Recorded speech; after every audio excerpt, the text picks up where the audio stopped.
On va la refaire, c'est malaisant.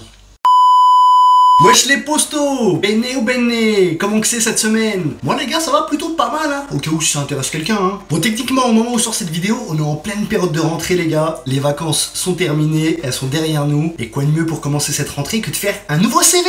Ouais je sais, y a pas vraiment de rapport, mais j'avais pas de transition en stock. Non, vraiment en réalité je pense que c'est vraiment la bonne période pour retravailler un petit peu son CV. Parce que là on vient de passer les vacances d'été, il y en a certains qui ont fait des stages, des emplois, des jobs d'été. Là on commence une nouvelle année, on prépare un nouveau projet professionnel ou une nouvelle année scolaire. Je pense que c'est un petit peu la période pour retravailler un peu son CV. Et pour ceux qui ne le savent pas les gars, je suis chargé de recrutement. Donc voilà, je suis un petit peu dans la fonction RH, j'ai envie de te dire. Et donc je me suis dit qu'il serait peut-être intéressant de pouvoir faire une petite série de vidéos pour t'aider mon poste à trouver du taf si t'es en galère. Et t'as vu ça? Ouais, j'ai pété la chemise pour toi mon poste hein. Je me suis dit allez, on est dans le thème, on va rester un petit peu pro, on sort la chemise. Donc j'endosse ma casquette de conseiller Pôle emploi et c'est parti. Bon après je vais pas faire l'ancien avec toi, j'ai pas non plus 10 ans d'expérience, j'en ai à peu près 3 si je compte mes stages et alternances. Donc si tu regardes cette vidéo pour postuler en tant que directeur général chez Total,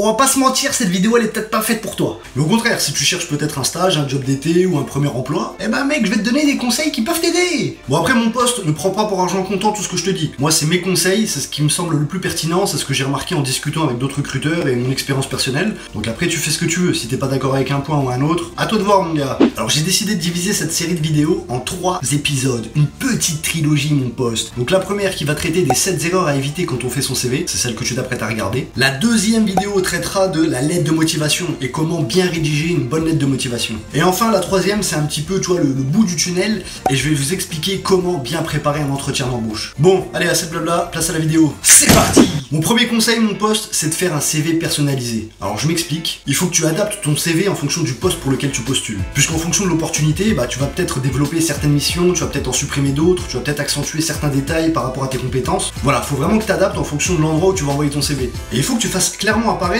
en tête de CV, tu vois, dans l'en-tête, bah clairement le poste que tu recherches. Et ça on le voit pas toujours sur les CV. Comme ça permet de voir et comprendre directement ce que tu souhaites. Je m'explique, si tu cherches un poste de caissier par exemple, bah tu vas pas noter tout simplement recherche poste caissier. Il faut que t'embellisses un peu le truc, tu vois, faut que tu séduises un peu le recruteur ou la personne qui va lire ton CV. Et donc retravaille un peu le délire. Privilégie plutôt un truc du genre à la recherche d'un poste d'agent de caisse. Certes le contenu, ça veut dire exactement la même chose, mais tu vois on sent qu'il y a moins cette saveur de merde. Putain, qu'est-ce que je raconte, wesh? Bon bref, t'as capté, conseil suivant.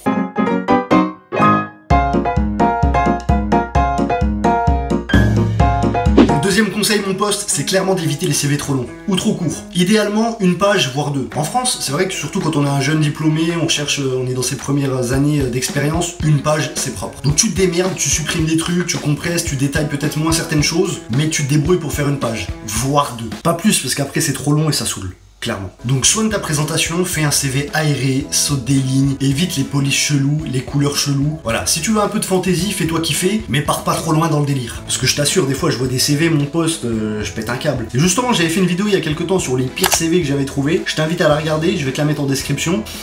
Il y a des pépites. Clairement, quand tu fais ton CV, il faut que tu penses à la personne qui aura ton CV entre les mains et qui va l'étudier. Parce que je t'assure, les blocs d'écriture en Time New Roman Police 10 avec 15 à 20 lignes, ah gros, c'est pas possible. T'as le CV, tu balances, tu cherches pas à comprendre. Moi, ce que je peux t'inviter à faire, c'est utiliser des templates de CV déjà préédités, préfet, préfecture, t'as capté?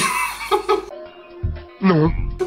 Non, tu peux utiliser des templates déjà qui sont faits sur Word, t'en as. Ou alors tu vas sur tu vas sur Google, template, CV, t'en as pléthore. Fais-toi kiffer mon poste.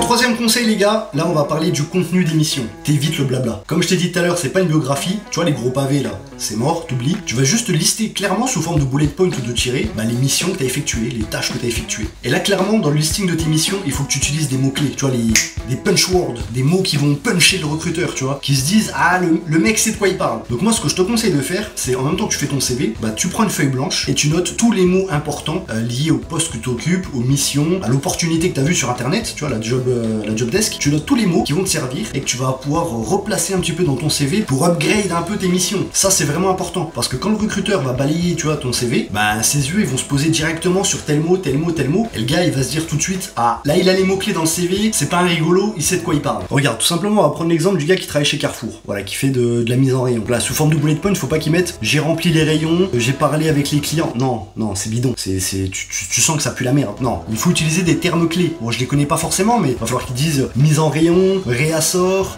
conseil clientèle, rotation des produits, tu vois, au niveau des dates de péremption. Voilà, faut vraiment utiliser des termes précis, des termes clés qu'on retrouve dans le post, tout simplement. Il faut vraiment prendre le temps de faire les choses bien, c'est important.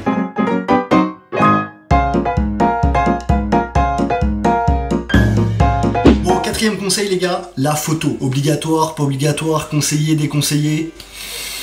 Moi si j'étais toi, je mettrais une photo si je suis photogénique. Voilà déjà ça c'est la base, ça c'est la base. Tu vois si tu me tires les mêmes têtes que Chandler quand il prend des photos, non, oublie. Mais en tout cas, si tu mets une photo, ah les gars, c'est photo professionnelle. C'est pas un selfie avec tes potes ou je sais pas quoi, parce que je te jure, des fois je vois des photos, mais je me dis, le mec il se croit où? Il s'est cru sur Snap ou quoi? Limite, t'as l'impression qu'il a pris une photo d'une story, tu vois, il était en vrai soi, machin, beau gosse, voilà, il a une petite chemise. Non! Non! Photo professionnelle, chemise, machin, ou ce que tu veux. Donc c'est pro, petit sourire. Je t'ai pas dit de montrer tous tes chicots, commence pas à faire le faillot. Après, si tu souhaites pas mettre de photos, bah tu fais ce que tu veux. Après, moi, tu vois, voilà, en tant que recruteur, c'est vrai que j'aime bien avoir une photo pour voir directement à qui j'ai affaire. C'est même pas une question de discrimination, pas de discrimination, machin. Non, c'est juste pour voir, m'imaginer, voir un peu à qui je vais parler. Voilà, pour moi, je trouve que c'est toujours un peu plus agréable. Après, voilà, tu fais comme tu veux, là, les avis divergent un peu. Ça, c'est un peu, voilà, vraiment mon point de vue personnel.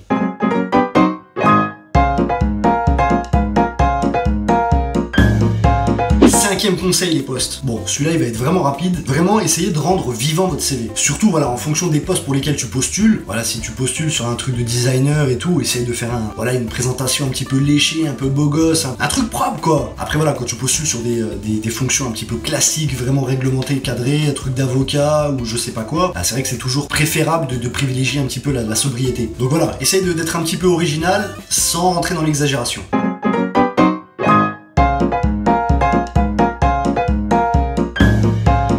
Sixième conseil les gars, moi ce que je te conseille de faire, ce qui peut être pas mal, surtout quand t'as pas de lettre de motivation, bah c'est de prévoir un petit encart de 3 à 4 lignes en tête de CV à droite ou à gauche, comme tu veux. Mais en gros il faut que ça apparaisse avant le listing de tes expériences. Donc tu prévois un petit encart de 3-4 lignes où tu te présentes, qui t'es, ce que t'as fait et ce que tu veux faire.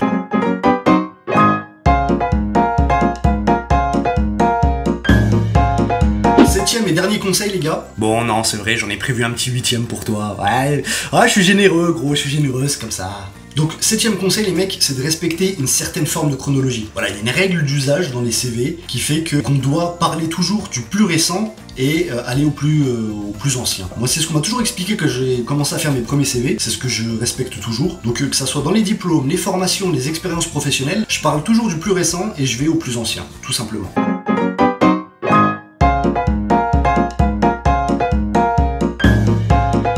Conseil les gars, bon cette fois c'est le dernier, hein. Ouais, voilà, on va pas exagérer, on va pas pousser mémé dans les orties les mecs, hein. Bon celui-là on peut même le diviser en deux limite, c'est un huitième conseil et un 8,5 on peut dire. N'hésitez pas à réserver un petit encart dans votre CV, c'est surtout généralement en fin de CV, pour parler un petit peu de vos hobbies, vos passions, quelque chose. Bon surtout si c'est un petit peu original et vrai, si c'est pour noter musique, lecture, cinéma, mec, non t'oublies, c'est pété ou c'est à chier, tout le monde le met. Après je sais pas, si tu fais du saut à l'élastique, si tu joues d'un instrument en particulier, si t'as fait du sport à un haut niveau, je sais pas, voilà mets-le, ça peut être intéressant. Puis c'est un point sur lequel tu peux discuter en entretien par la suite, vous pouvez un petit peu peut-être tisser du lien avec la personne, le recruteur, peut-être qu'il a fait ou qu'il connaît quelqu'un qui fait ça. Donc voilà, ça peut être toujours un atout, donc n'hésitez pas à le mettre. Ça peut être intéressant. Dernier petit conseil les mecs, alors c'est pas du tout obligatoire, hein, c'est vraiment si c'est possible, et si tu souhaites mettre certaines choses en avant, prévoir un petit encart référence. Voilà, pour donner l'opportunité ou l'autorisation au recruteur, ou je sais pas, la personne qui va lire ton CV, de pouvoir contacter soit ton ancien responsable, ton ancien manager, ton ancien je sais pas quoi, pour faire une prise de référence. Ça permet un peu de rassurer l'entreprise, la personne qui reçoit ton CV, de pouvoir appeler justement ton ancien responsable pour savoir comment s'est déroulé ton projet dans ton précédent emploi. Bon, voilà, je pense avoir réuni tous les conseils les plus pertinents. Je dis pas que j'ai été exhaustif, donc si t'as des choses à rajouter, n'hésite pas à le faire en commentaire. Voilà, je serais super content de lire ça. Bon, en tout cas, j'espère qu'au moins un des conseils que je t'ai donné va t'être utile. J'espère que la vidéo t'a plu. J'espère que les 2 vidéos qui vont suivre vont te plaire aussi. Donc, n'hésite pas à liker, à t'abonner, à partager, à commenter. Tu fais ce que tu veux, mon post, mais n'hésite pas.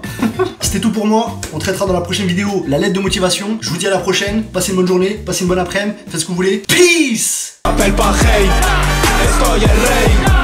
Personne ne te fait de l'ombre quand tu rayonnes comme le soleil. M'appelle pareil, estoy el rey. Avance et travaille quand les autres sont plongés dans le sommeil. M'appelle pareil, estoy el rey. Je travaille pour que chacun de mes lendemains devienne un jour de